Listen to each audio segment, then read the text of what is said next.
In this video, I will share a technique for advanced seam repair. Inflatables commonly split along their seams, and it can be difficult to repair them in an aesthetic manner.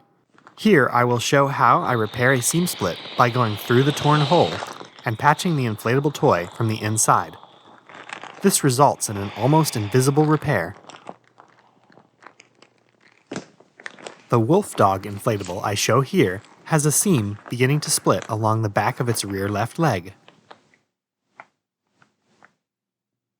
To perform the repair, I will use HH66 vinyl cement to glue my patch in place, rubbing alcohol to clean the patch, a pair of scissors to cut the tear larger, some scrap vinyl that I cut into an oval patch, some cotton balls to use with the rubbing alcohol, a blunt-tipped industrial syringe that I filled with a small amount of vinyl cement, a pair of tweezers for positioning the patch inside the toy, and finally, a paper towel to clean up any excess glue. To start, I clean the patch as well as the seam. It would probably be wise to use a cotton swab and get inside the tear as well, but I forgot to do that here. The next part might seem a bit scary, but I need to cut the tear a bit larger so that I have room to get the patch in and room to work. And here I also demonstrate the awkward ways I must use the scissors to get the shot in the video.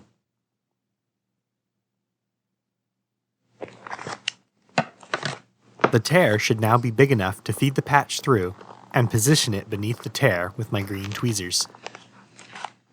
Once the patch is inside the toy, I use the pointy tips of the tweezers to slide the patch around and center it on the tear. Using the syringe that I preloaded with a small amount of vinyl cement, I deposit some cement onto the patch, making sure to go all the way around.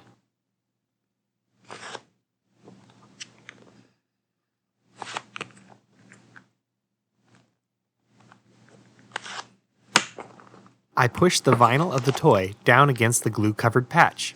This squeezes out some of the vinyl cement, so I quickly reach for the paper towel to dab away the excess. Once I am sure that no more glue will squeeze out, I massage the vinyl against the patch, pressing firmly to ensure that the two edges of the tear come together completely. Glue will have squeezed out beyond the edges of the patch inside the toy as well, so I must occasionally pull the opposite side of the toy from the side I am patching. This will free the opposite side of the toy from the glue before it becomes permanent. Sliding a light underneath the toy, I show where the patch ended up. It looks like I lined it up reasonably well. A half day later, it is time to re-inflate the toy.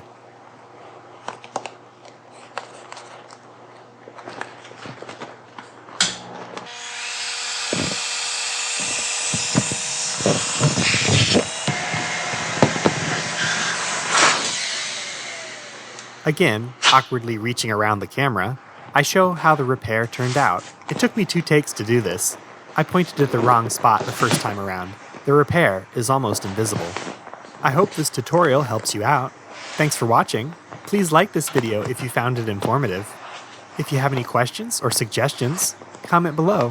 And of course, subscribe for more videos like this.